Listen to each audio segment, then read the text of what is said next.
theaters to watch Superman 2025. The day was good. I was excited because I was kind of trusting James Gunn with it. I loved Guardian of the Galaxy from Volume 1 to Volume 3, so I was excited because I know that this Superman is going to be different from what we got from Man of Steel, which was very dark and gritty. Although it was his vision, I respect it, but it was not my Superman. This Superman, however, was okay, but it was not something I would say organic. Somewhere deep down, I felt empty. So when I got out of the theaters, my friend texted me, "How was the movie?" And I replied, "It was okay. It was good enough for one watch, but it's not something great." And he said it was shit. And today, that kind of motivated me to make this video. This is Kushal, and welcome to my channel Solid Okami. I talk about stuff that matters the most to the nerds out there, and to the people who love cinema, and manga and animes. I hope you love this video. So here we go. So I'm gonna talk about why superhero movies nowadays doesn't feel that kind of why does it feel stale? Why it's not something organic that we used to have when we were kids? Now, at first I thought maybe because nowadays we do not have that kind of excitement that we had when we were kids. When we were kids, we do not have that kind of experience, or we do not have that kind of expectation from movies. We just love it because that's Spider-Man, that's Superman, that's Batman, and we just used to love it. We do not have that kind of idea of what cinema could be. But is that though? Because I still time to time turn on my YouTube and type around old superhero movies and watch those videos. So deep down, I still love those movies. So why don't I love movies, superhero movies specifically nowadays? So I'm going to talk about why with three most important things. Now, you might be thinking why I'm talking this. I'm not a filmmaker, obviously, but I'm not a moron either. You are a moron. That's the topic for another video. But the three topic I was talking about is character, conflict, and consequence. One of the most, that's three C's. I'm genius. You are a moron. Okay.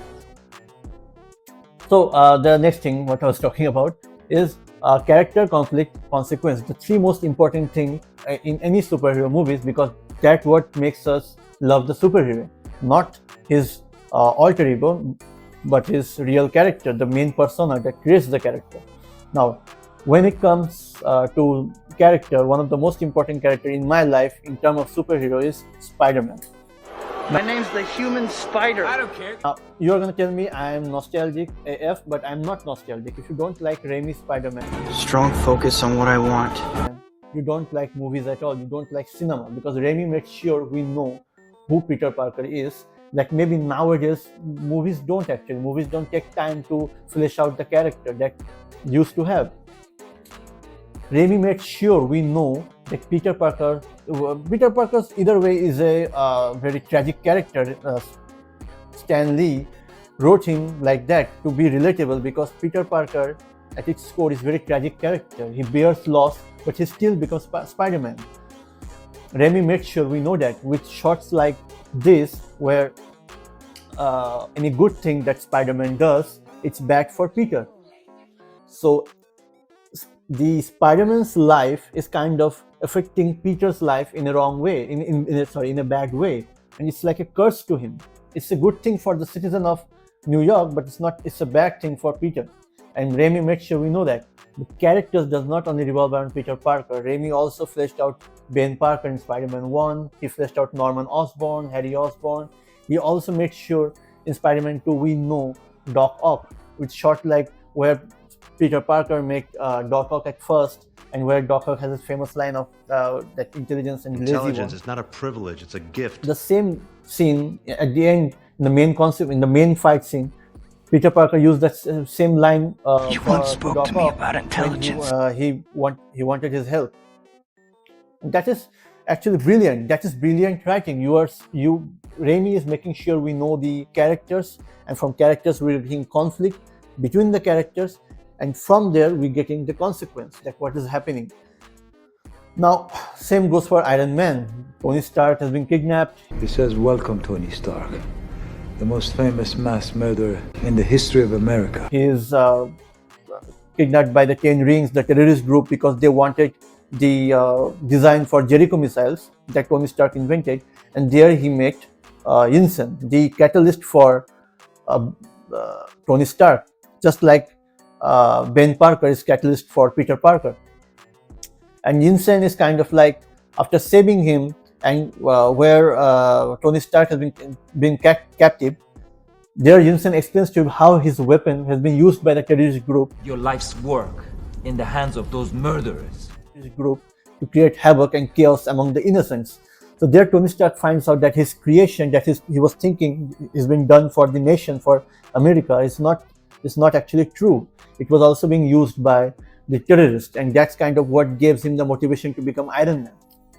With beautiful scene like Yinsen dying, and where he's telling him that his family is already dead, and there where he's going. It's a beautiful scene, and Jon Favreau did a wonderful job with Tony Stark and Iron Man. Now let's go to another favorite character, that is Batman, that is Bruce Wayne. Bruce Wayne is one of the most tragic characters, just like Peter Parker, because he lost his parent when he was a kid. Now we all know how that happens, but Nolan made sure we get to know his parents, and that was beautiful because Ra's al Ghul kind of made sure that Bruce Wayne becomes Batman. With all the training in League of Shadows, Ra's al Ghul gave Batman the understanding of physical prowess of Batman, and that is strength, speed, theatricality, deception that Batman uses against the villains or his arch nemesis.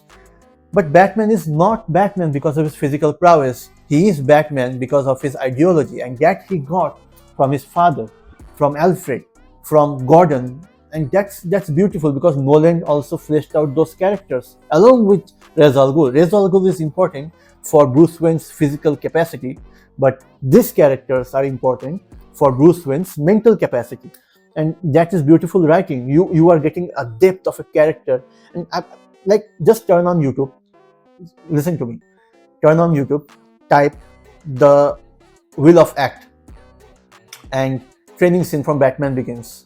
The Will to Act training scene from Batman Begins, and that is one of the most beautiful scenes ever written in superhero fiction, because I love that scene. I sometimes watch it before I go to gym, or sometimes I watch it just for the sake of it because it gives me motivation, and that's a pure writing, that's pure perfection. Now there are scenes, and from these characters you are getting conflict. Now that's my second point, the second C from my 3 C's. So when you are in the conflict drama, these movies gave us one of the best conflict ever. In Iron Man, Tony Stark is going through his ideology conflict. So we all know Tony Stark is an arrogant prick, he's a narcissist, he's a playboy, so you don't look up to him like Bruce Wayne or Peter Parker. But Jon Favreau made sure that you understand Tony Stark and why his motivation kind of started to change. And that's how conflict works. Because when Tony Stark comes, Tony Stark's main enemy is himself. And there's a beautiful scene where Tony Stark kind of comes back and he shuts down his weapon production. It's like first act of goodness, kindness towards humanity. And that's how his character starts to begin. Now, from there conflict begins. Obadiah Stane, the main villain, the antagonist in Iron Man, kind of hates that idea that Tony Stark is shutting down the weapon production in Stark Industries. He started to hate Tony Stark, but of course he's not going to tell him, because in the backhand deal he was actually dealing with the 10 rings. He was one of the main reasons why the terrorists have those weapons, which later on Tony Stark found out. And from there, there's a beautiful scene where Tony Stark is fixing his arm, the repulsors of his Iron Man suit, and he was looking at the TV where they are showing 10 rings, the terrorist group, and it's a great scene. And those kind of scenes make those movies organic, kind of give that weight, give that scene a feeling that you will never forget. Deep down, you'll just go back to it. Same goes for Batman or Spider-Man. When you see conflict, the conflict starts with there's a conflict between Peter Parker and Ben Parker, where in a scene where Ben Parker said to Peter that he is not his father, and Peter replies, Then stop pretending to be. There's the same scene with Bruce Wayne and Alfred, where Bruce Wayne. Why do you give a damn, Alfred? It's not your family. And you see how this works, and because of this conflict, the later scene works as well. Just like Peter Parker and Ben, the Uncle Ben's scene was played out, there's a scene with Green Goblin and Peter Parker at the end of the movie. His name was Ben Parker. Scene. And same goes for Batman Begins, at the scene where Bruce Wayne, whole Wayne Manor was destroyed by Ra's al Ghul and his people from the people of League of Shadows. There's a scene of him and Alfred. Why do we force?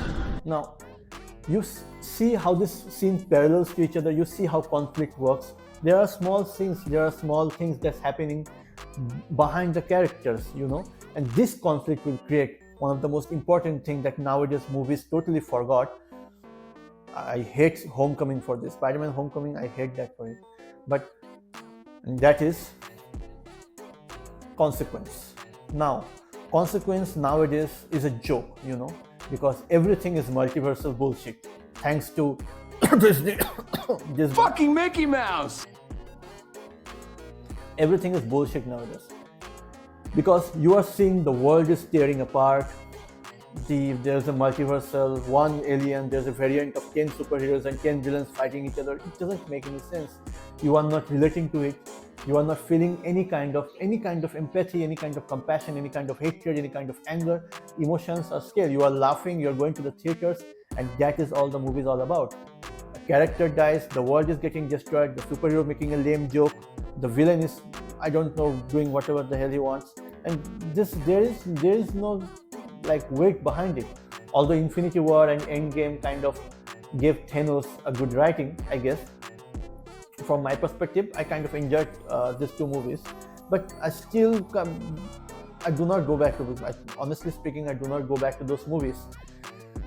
Recently, Spider-Man No Way Home kind of gave Holland Spider-Man a soft reboot.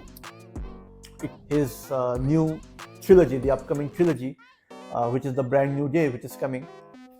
I'm kind of like not sure what's going to happen, because at first I was kind of happy with the director, because the director was Daniel Justin Cretton, and he's a great director because I loved Shang-Chi. But after that, I'm seeing that they are including every character that in existence. At first, they included Punisher, which I was okay with. I thought they are going to introduce Daredevil, but no, they came with Hulk. Now they are also introducing Yelena from Thunderbolts, and it kind of makes no sense, because I want a superhero movie, a Spider-Man movie, a street level Spider-Man movie where Peter Parker is going through some personal struggle, and this is where consequence plays a beautiful role. Raimi made sure we know how Peter Parker is going through his shitty life, because with Spider-Man being around, Peter Parker can't be happy, and that's a fact, and that we all know. Same goes for Iron Man and Tony Stark. In the case of Iron Man, Tony Stark kind of like accepts Iron Man as his persona. So at the end of the movie, he opens up his identity. He's not someone like Batman and Spider-Man. He just say, I am Iron Man. and that's okay, and that kind of suits his character. And when you are watching this kind of movies where Raimi Spider-Man, you are seeing one of the best things that Raimi did with Spider-Man is the web block scene from Spider-Man 2. Now, Stan Lee kind of did it with Web Shooter, because it kind of Stan Lee kind of wanted Spider-Man to be in a situation where he goes into trouble and his web shooter is not working, or the web cartridge is over, and Spider-Man needs to find a way to fight the villain without it. And it gives the character more drama, you know, in the fight scenes or in any kind of scenes. Being Spider-Man, it kind of gave the villains of Spider-Man an upper hand, and that kind of builds up the tension. Now in Raimi Spider-Man, because Peter Parker's Spider-Man webbing is organic, not a web shooter, he thought that one of the best things that's going to happen is the web block, which happened due to his psychological issues. Maybe you're not supposed to be Spider-Man climbing those walls. Peter doesn't want to be Spider-Man. In the case of Iron Man, Jon Favreau made sure that we see the change. Just like in Peter, we are seeing kind of the battle between battle between the internal struggle of Spider-Man and Peter Parker. In this scene, Jon Favreau makes sure we see Tony Stark fight his past, and which is the Tony Stark which made weapons, the arrogant, the playboy, the narcissist, and Tony Stark wants to change. Although his narcissism is still around, which is kind of like suits his character, but he's not the same guy anymore. He is more compassionate, he has empathy, he feels love towards Pepper Potts, he's not a playboy anymore, he wants to change. And that is how Iron Man 1 makes sure that you fell in love with Tony Stark, and that kind of like gives us why we fell in love with Iron Man as a whole, as a character. In terms of Bruce Wayne, you are seeing shots like where Bruce Wayne is going through his childhood life, and there his father is explaining to him that the good to our family. he did for the people of Gotham, and that kind of also gave motivation to Bruce Wayne to become Batman in the later. Although the ideological idea is different, because Bruce Wayne is a crime-fighting vigilante, which his father wasn't, obviously, but his father was kind of a philanthropist. He was rich, of course. Wayne family is a rich family in Gotham fiction. So Bruce Wayne's father also helped the people of Gotham, and Nolan makes sure we know that, and we see that in the movie. And one of the best scenes that we can also see how Nolan made sure that Bruce Wayne is kind of parallels the character of Thomas Wayne, his father, is the scene with You knew my father? Oh yeah. Helped him build his train. because Nolan kind of made sure where Bruce Wayne and Thomas Wayne kind of parallels as a character, and that's great actually. So this is kind of like the basic things that I wanted to discuss. That is the basic thing I wanted to say. I'm not going to stretch it out because you will get bored. But to be honest, superhero movies are still around, but they are not as great as they were before. And I don't hate them, but I do not feel the kid inside me anymore. I don't feel the creativity. I don't feel the hope, the optimism that I used to get when I was a kid. So what could be better? And that's the question I think you should ask, or I should ask as an audience, that what do you want from this kind of movies? Now, in my perspective, whether it's Spider-Man or any kind of superhero, first, people need to stop bringing multiversal bullshit in everything. Like, multiverse is one of the cursed thing happened in cinematic history in superhero genre, because it kind of ruined the weight of our world, the storyline or the characters. You know that if a character dies, then some alternate reality of alternate version of the same character will come around, and you're like, yeah, here I am, same task, same mask. That's stupid. Like same mask, like whatever it is that Tony Stark said, like in Doctor Doom, and that's stupid as hell. You don't want that. I want weight. I want a character with drama. I want a character with hope, and also a character, an antagonist with hatred and anger, because he is a bad person. And of course, there's a reason behind it. And I want them to flesh it out. I want a Spider-Man who's a street level fighter. He's going through cleaning up the city. He's being friendly neighbor with Spider-Man, and also going through stuff as Peter Parker, his personal stuff as Peter Parker. I want to see those things. And I want to like experience those things, because I can relate to those things. Like, you know, because like when you see Superman flying around, of course you are not going to relate to Superman, but a proper written Clark Kent, you can relate to Clark Kent actually well. Clark Kent feels love. Clark Kent feels the same human emotion that you do or I do, right? So if they are written poorly, you are not gonna love it. If a superhero is gonna make a lame joke after someone dies or a world is tearing apart, you are gonna connect with it, and that's simple as that. You don't want a multiversal black hole, some kind of tearing it apart. I don't want that. I want a superhero movie which is organic. It's love. The characters are made from passion. They are doing with an intention. They are doing what they are doing because there is a proper intention behind it.